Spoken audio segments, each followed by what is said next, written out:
श्री शिवाय नमस्तुभ्यम हरे हर महादेव जय श्री महाकाल। कैसी हैं आप सब? इसके लिए आप सभी लोग कमेंट में हरे हर महादेव या श्री शिवाय नमस्तुभ्यम या फिर ओम नमः शिवाय लिखकर ज़रूर हमें बताएं। आप सभी को पता हो कि बड़ा ही पवित्र पावन माह चल रहा है, जो कि अश्विन का महीना प्रारंभ होने वाला है।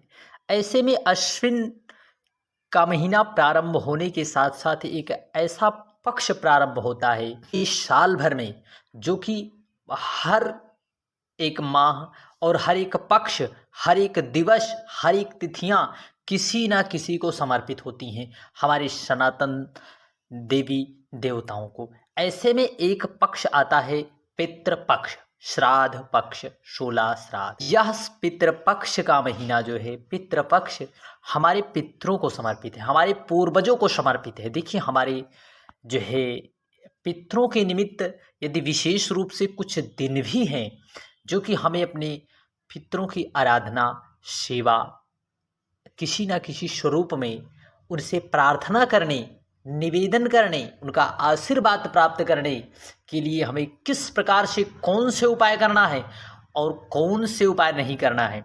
और श्राद्ध पक्ष में भूल कर भी यह 2 सब्जी मत बनाना, वरना निश्चितता है यदि श्राद्ध में, ब्राह्मण के भोजन में यदि आप ये 2 सब्जी बना रहे हैं और इस श्राद्ध पक्ष में 2 सब्जी बना रहे हैं, तो निश्चित है पितृदोष से कोई नहीं बचा सकता। निश्चित है पितृदोष जरूर होगा, आपके पितृ आप पर रुष्ट जरूर। तो कौन कौन सी वो सब्जियां हैं जो हमें नहीं बनाना है? यदि आप भूल कर भी बना रहे हैं तो निश्चित है गलती से भी मत बनाना यह 2 सब्जी।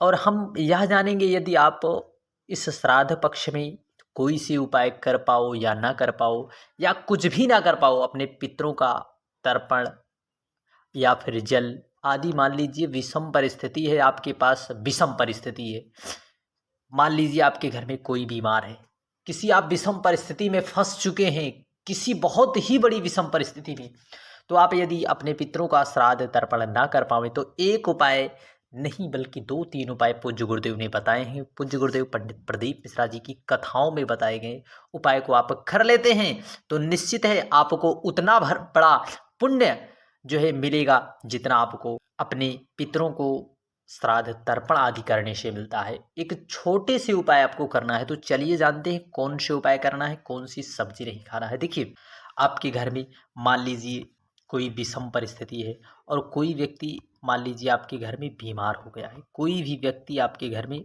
बीमार पड़ गया है, तो आप उसका इलाज कराएंगे या फिर पितरों का श्राद्ध तर्पण कराएंगे? मान लीजिए विषम परिस्थिति है, तो ऐसे में पूज्य गुरुदेव ने बताया है, आप यदि ना कर पावे, मान लीजिए यदि किसी विषम परिस्थितियां हैं, ऐसी विषम परिस्थिति, तो ऐसे में आपको कुछ भी नहीं करना है। आपको गौ माता को इस 16 दिनों में, अर्थात पितृपक्ष में, गौ माता को जल किसी ना किसी दिन जरूर पिला देना है।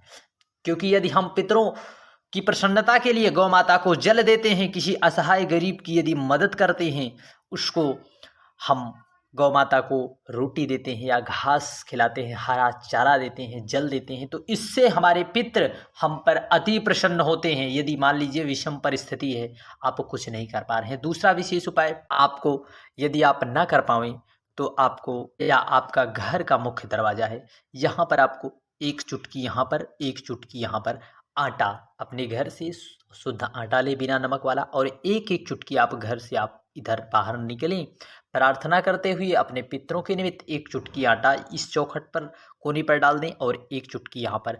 इसको कर लेने से भी आपके पितर आप पर प्रसन्न रहते हैं, सदा सर्वदा प्रसन्न रहते हैं, आपको ढेर सारा आशीर्वाद देते हैं, और आपके जीवन में जो समस्याएं बनी रहती हैं, विघ्न अड़चने आती रहती हैं, एक व्यक्ति बीमार होता है, ठीक होता ही नहीं, दूसरा फिर बीमार हो जाता है, या फिर आप किसी कार्य क्षेत्र में सफलता पाना चाहते हैं, उन्नति की सीढ़ियों को चढ़ना चाहते हैं, आप बार बार असफल हो रहे हैं, तब भी आप इस जो है पितृपक्ष में आप चाहो तो इस विशेष उपाय को पूरे पितृपक्ष करना चाहो तो कर लो, या फिर किसी ना किसी दिन अवश्य करना। फिर उसके बाद जो आपके पास यहाँ आटा है उस आटे को आपको लेकर कहीं पर चींटियों आदि के लिए डाल देना है। निश्चितता है इससे आपके पितर प्रसन्न होंगे। इन विशेष उपाय को पूज्य गुरुदेव ने बताया है, जिसे आप विषम परिस्थिति में कर सकते हैं। मान लीजिए कोई विषम परिस्थिति आ ही गई, आप अपने पितरों के निमित्त कुछ भी नहीं कर पा रहे हैं, तो आपको इन विशेष उपाय को जरूर करना है। श्री शिवाय नमस्तुभ्यम, हर हर महादेव, जय श्री महाकाल। और एक विशेष उपाय, यदि आपके घर में तुलसी, इस प्रकार से तुलसी का पौधा है, वहाँ पर आपको यदि पितरों के निमित्त आप कुछ भी नहीं कर पा रहे तो आपको वहाँ पर एक कटोरी रखना है। उसमें आपको कुछ भी नहीं रखना है। मान लीजिए आप शादी कटोरी, विश्वनाथ का नाम लेकर आपको इसमें 5 से 7 बार में, कितने 5 से 7 बार में काशी विश्वनाथ का नाम लेते हुए इस पितृपक्ष में आप नित्य करना चाहो तो नित्य कर लो इस विशेष उपाय को। आपको उसमें जल काशी विश्वनाथ का नाम लेते हुए 5 से 7 बार कर लेना है। इस विशेष उपाय का प्रैक्टिकल आप जरूर करें पूरे पितृपक्ष में। निश्चितता है आपके पितर आप पर प्रसन्न होंगे, आपको नाच नाच कर आशीर्वाद देंगे, ढेर सारा आशीर्वाद देंगे। आपके जीवन में जो जो अड़चने परेशानियां बन रही हैं वह जरूर से जरूर दूर होंगी, क्योंकि श्राद्ध पक्ष पितृपक्ष साधारण नहीं है। हमें ऐसा स्वर्णिम अवसर प्राप्त हुआ है कि हमें अपने पितरों को याद करने का, अपने पूर्वजों को याद करने का ऐसा अवसर आया है। पूरी साल भर यदि ना याद कर पाओ तो यदि पितृपक्ष में यदि हम याद कर लेते हैं, उनके निमित्त श्राद्ध तर्पण आदि कर देते हैं कुछ विशेष उपाय, तो हम पर कृपा करते हैं। उसी के कृपा और करुणा से हम पूरे वर्ष जो है नित्य नवीन उन्नति की सीढ़ियों को चढ़ते जाते हैं। श्री शिवाय नमस्तुभ्यम, हर हर महादेव, जय श्री महाकाल। बढ़ते हैं अगले विशेष उपाय में। अगले विशेष उपाय में ये देखिए, आपको दिख रही है पत्ता गोभी, भूल कर भी गलती से भी मत, यदि कोई मुफ्त में भी दे तो आप भूल कर भी श्राद्ध पक्ष में ब्राह्मण के भोजन में इस पत्ता गोभी की सब्जी को नहीं शामिल करना है। हो सके तो आपको इस पूरे पितृपक्ष में इस पत्ता गोभी का सेवन भूल कर भी नहीं करना है। पत्ते गोभी का सेवन इस श्राद्ध पक्ष में निषेध माना गया है, और विशेष रूप से तो ब्राह्मण भोजन में यह सब्जी न सम्मिलित करें।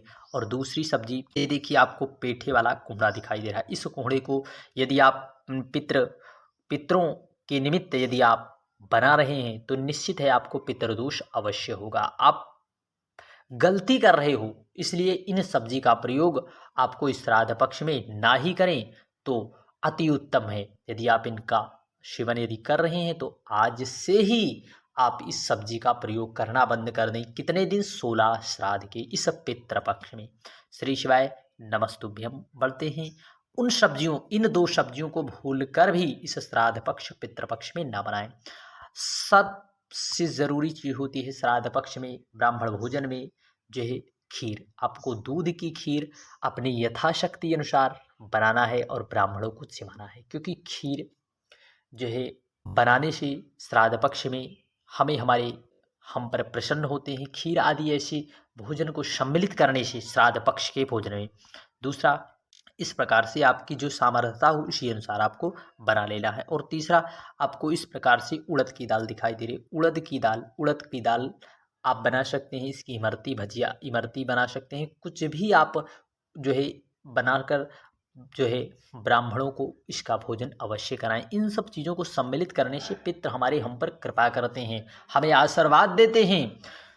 इसलिए इन सब चीज़ों का प्रयोग हमें ज़रूर करना है। और आपको श्राद्ध पक्ष में इस प्रकार से पहले ही हमने बता दिया है, लहसुन प्याज का आदि का प्रयोग नहीं करना है। ब्रह्मचर्य का पालन करना है, गलती नहीं करना है, आपको ब्रह्मचर्य का पालन करना है। तीसरा, मांस मदिरा आदि का सेवन तो भूल कर नहीं करना। यदि आपके घर में कोई कर रहा है तो निश्चित है जो है आप अपने पैरों पर कुल्हाड़ी मार रहे हैं, क्योंकि श्राद्ध पक्ष कोई साधारण महीना नहीं है। पितृपक्ष कोई साधारण दिवस नहीं है, यह एक विशेष रूप से हमारे पितरों के निमित्त समर्पित है। इसलिए भूल कर भी इन चीज़ों का सेवन न करें। और आपको इस प्रकार से तुरई का भी प्रयोग सब्जी में आपको कर लेना है श्राद्ध पक्ष में, पितृपक्ष में ब्राह्मण के भोजन के लिए। ऐसा करने से पितृ हमारे हम पर जो है प्रसन्न होते हैं और हमें ढेर सारा आशीर्वाद हमें जरूर देते हैं। ये कार्यों में जो अड़चने आती हैं वह अड़चने जरूर शांत होती हैं। आप इस प्रकार से जो है कौवे के लिए भोजन यदि देते हैं, गौ माता को रोटी देते हैं और कुत्ते को भी आप रोटी खिलाते हैं, गौ माता को हरा चारा, तो इससे भी पितृ हमारे प्रसन्न होते हैं। निश्चित है आप अपनी यथाशक्ति अनुसार जो भी हो आप अपने ब्राह्मणों को दान अवश्य करें और विशेष रूप से एक उपाय तो आप जरूर करें।